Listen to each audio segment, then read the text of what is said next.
When someone commits murder, they break the law, and if caught and convicted, they will be sent to prison to serve a sentence. That there are laws about such things is an obvious fact.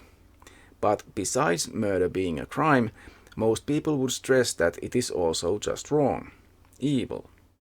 In many cases, there is public outcry because a criminal seems to be getting away with a penalty that isn't harsh enough. In other cases, what is legally prohibited is not considered morally wrong at all.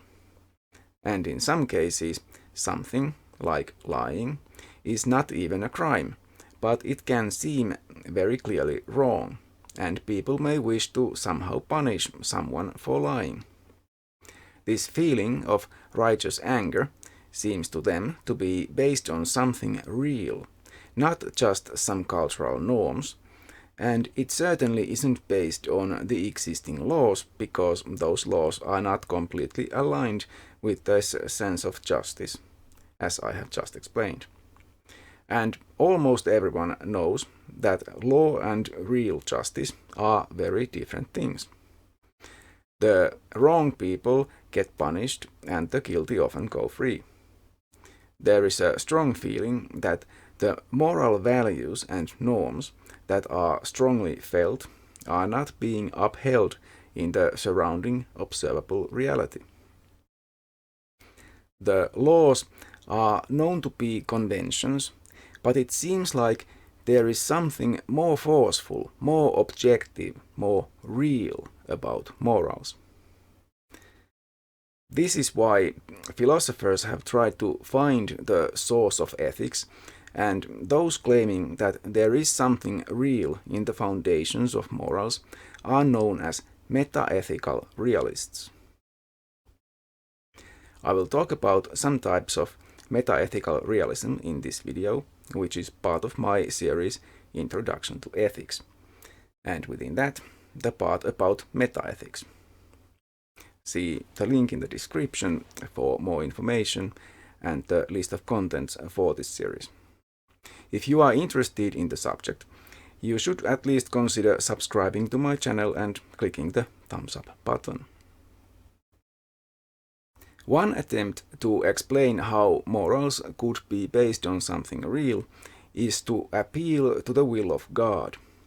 This metaethical view is called supernaturalism, and I have already covered that earlier. See the link in the description below. Another attempt, most famously made by Plato, is to appeal to not supernatural minds like a god's, but to the alleged existence of supernatural entities like the concepts good, justice, right, and so on. These entities are called ideas, and this metaethical view is thus called idealism. Like supernaturalism, idealism is also a type of realism. That may seem a bit confusing if you have been used to thinking of idealism and realism as opposites. They are not. Remember that here realism refers to not how realistic a view sounds to a modern scientifically literate person, but to the ideas being considered real, actually existing entities. They are just not thought to exist in this world of our senses, but in their own separate world outside of the observable totality of nature. A different approach has been used where Platonic and other supernatural notions are discarded, while trying to hold on to the idea of morals still having reality of some kind. Naturalism states that the basis of morals can be found in nature. There are natural facts that form the basis of values and norms. This sounds, at least at first, pretty reasonable. You know that experiencing pain is unpleasant, and perhaps also that getting punched in the face can hurt. You will realize that just like it would hurt you, it would hurt anyone else, and just like you don't want to experience the pain, neither is anyone else likely to. So you easily reason that it is, generally speaking, wrong to punch people in the face, unless they specifically ask you to do so, I suppose. More generally, natural facts about suffering, pain, hunger, thirst, and emotional distress, as well as pleasures like pleasant tastes, being physically satisfied in more ways than I care to explain here, and even intellectual pleasures like increasing your understanding of reality, seem quite obviously morally relevant. Such facts can reasonably be thought to be connected to moral values. Nearly everyone agrees that increasing one's well-being is a good thing, and decreasing it is a bad thing. Doing things that increase the well-being, for example, happiness, health, or prosperity of others, is seen almost universally as morally good, and doing the opposite as bad. Of course, there are disagreements about what exactly are good or bad deeds, and I discussed those already in the previous video about relativism. But of course, philosophers have come up with other problems for naturalism as well. David Hume is famous for his dictum, "No ought from is." The point of this phrase is that while we can observe things about nature, such as that eating moderate amounts of good food is pleasurable to ourselves and others, we can't seem to ever be able to observe the moral norm that we ought to do anything like give other people food or even do something about a famine or world hunger in general. We may observe suffering, but we don't observe the moral rule that thou shalt not cause suffering out there in nature. We observe things, but not that the things should be one way or another. Hume's observant comment is mainly a problem for those who believe that all knowledge comes from observation. The rest of us might not be too bothered by this. We can't observe the moral laws, but we might still be able to infer them from natural facts. But that may be easier said than done. It used to be thought by Aristotle and then his followers in the Middle Ages that nature is a useful guide for human morals in the sense that nature is allegedly good, and so things done in accordance with this nature are good and those done differently are bad. This led to the concept of peccatum contra naturam, crime against nature. This was used to condemn, among others, homosexual acts, which were mistakenly thought to be performed only by humans. Because it is not possible for such acts to result in pregnancy, it was thought to be pointless and against nature. We now know that homosexuality is fairly common among many animal species, so surely we can now let go of the whole mistaken idea. Can't we? In fact, it seems that there really is a lot of behavior in nature, not just among humans but also non-human animals, that we would want to consider immoral, such as aggression, abuse of power, stealing, and so on. It might be a good idea to not think of nature as providing us with examples of good behavior, but we might still be able to use natural facts about pleasures and pains and such things as the basis for our ethical thinking.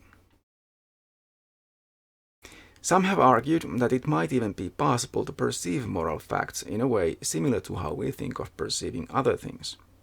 Perceiving moral facts could just require moral competence, so not everyone is equally good at doing it. Properly competent people could be claimed to have varying degrees of aesthetic sense or ability, although I wouldn't necessarily accept such a claim myself. So couldn't there similarly be a moral sense as well? It would not have to be the ability to perceive moral facts directly, but through the emotions aroused by the moral facts of the situation. But how can we know which observations are correct and accurate?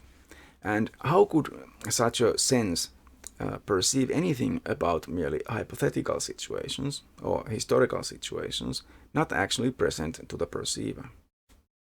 While these questions could perhaps be answered, it seems to me more likely that the natural facts can only be used to infer, not perceive, morals, or perhaps they can only be used to inform morals. George Edward Moore argued against the idea that moral values could be derived from nature, calling any such attempt a naturalistic fallacy. Whether it actually is a fallacy or not is contentious, so if your opponent in a debate accuses you of committing it, you needn't worry too much about it. Moore thought that ethical concepts like good can never be defined in terms of anything else. They are basic concepts according to him. To make his point, he used what is now known as the open question argument. According to this argument, identifying any natural thing with a moral value fails because even if we point out that everyone seeks pleasure, it still makes sense to ask, is pleasure good? Certainly there is disagreement about the claim. Clearly, pleasure is not identical to good because if it were, we could substitute pleasure for good in any sentence. For example, all pleasure is good would be changed to all pleasure is pleasure, which is a tautology, but clearly different in meaning from all pleasure is good. Even more obviously, there are more types of good than just pleasure, such as justice, for example.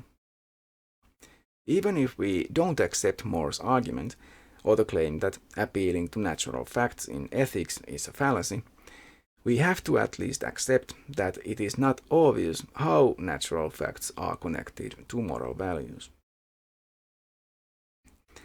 Moore thought that instead of identifying moral values with natural facts, through introspection we can intuitively recognize moral good and evil. We simply know it is wrong to kill other people, even if we can't explain how we know it.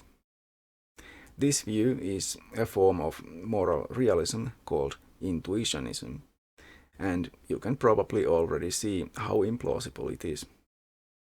We don't seem to share the same intuitions about morals, especially across cultures. Even in my own culture, there are still a lot of people who apparently do not intuitively recognize that humans using other animals as products to be bred for slaughter, like objects in a factory, is evil. Yet many of us do see it. How can we possibly resolve the conflicts between contradicting intuitions?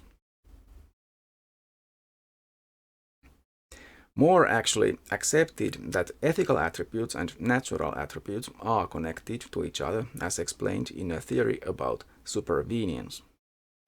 The ethical attributes are in some way dependent on the natural attributes, but as if added on top of them, not as identical to them. Exactly how this supervenience works remains to be explained. But the main point of Moore's view is that even if there is this connection, those ethical attributes cannot be wholly reduced to natural attributes. I don't think there is significant disagreement about this. Early modern rationalists like René Descartes, Baruch Spinoza, and Gottfried Wilhelm Leibniz thought that we have innate knowledge of some moral principles, and merely using our reasoning ability is enough to reveal them and how to apply them. This, of course, would not be accepted by cultural relativists. Pointing out that there is actually significant disagreement about morality does raise the question, how plausible is the rationalist's idea? One of the most famous proponents of rationalist ethics is Immanuel Kant. He is especially important for normative ethics, and I will return to his views when discussing that topic. What is of interest to us here is that he did not accept the idea of innate morals. Instead, he thought that moral principles can be rationally inferred. His famous categorical imperative is supposed to help us do that. It basically tells you to accept only moral principles that you are willing to accept as universal rules. It is not clear that this works any better than intuitionism because people will have different ideas of which universal rules would be acceptable. More recently, Robert Arrington argued that moral facts are not entities similar to objects in the observable world, but concepts like color and number. Understanding them seems to require conceptual competence. It also sounds a lot like idealism. While mathematical concepts can at least be used to make calculations that can be tested against reality, it doesn't seem like the same is possible for moral concepts. So, no easy victory for this theory either. Regardless of the type of realism, there seems to be one issue it has to deal with in order to explain morals. Even if there are such things as moral facts, similar to other facts about the world, it doesn't seem obvious how that creates motivation for action. Although morals are also about recognizing the good and appreciating it, they are far more about making choices that affect the world. But at the time of choosing, there may be no good or evil present. If there is evil, then one should be motivated to remove the evil, and in any case, one should be motivated to change the world for the better, to make the right decisions, to create good in the world. That is not as much about existing facts as it is about desiring certain facts to exist. Where does this motivation come from? Is it enough to know how a given situation would be better? Aristotle thought something like that, and I will return to the subject when discussing his views. But he might not have gotten it right. So perhaps you should think about it yourself as well. You may also post your thoughts in the comments below. That's it for today. Thank you for watching, and I hope you'll come back for more videos in the future. You may also wish to check out the page I created for this series. The link is in the description below. Bye for now. If you wish to support my channel, please click thumbs up, subscribe and share my videos. Any comments on the videos would also be welcome.